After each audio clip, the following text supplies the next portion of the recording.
What if you could paint the northern lights with just a few washes of watercolor? Watch as a blank sheet of paper transforms into a glowing aurora-filled night sky complete with stars, atmosphere, and dramatic contrast. In this video, you'll watch the entire painting develop from start to finish while learning how to create luminous aurora effects, believable night skies, and strong silhouettes.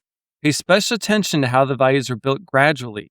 It's a contrast between the glowing lights and the dark landscape that makes the northern lights come alive. Started this painting by throwing a little bit of masking fluid down onto the white of the paper. You can't see the masking fluid though very easily because it's yellow, it's graphics.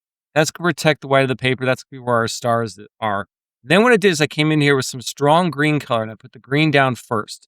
Then I put purples and blues next to the greens, but not into it. This is going to be on dry paper with the paper flat also.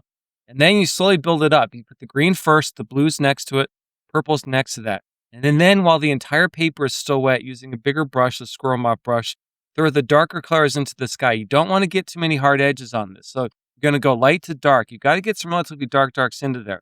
Then when the paper was 1,000% dry after that first wash, that first layer, I came in here with really darks, mixing up the same darks that I was using, the purple, the green, the blues. Coming into here and I'm putting down some trees. I'm doing a little cabin in the woods. And while the paint's still wet, I'm scratching back into it. I'm trying to get some of the details back into this. It doesn't have to be a whole lot.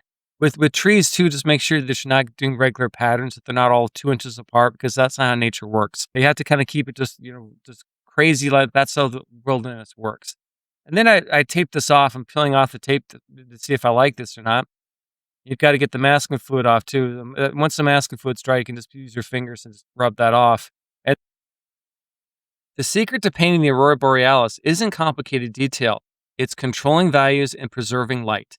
By combining soft atmospheric washes with strong dark silhouettes, a simple watercolor painting can capture the wonder and mystery of the northern lights while keeping the process loose, expressive, and fun. Enjoyed this content? Please hit subscribe. If you're interested in all the materials used in this painting, check out the YouTube description below. Thank you for watching, and happy painting.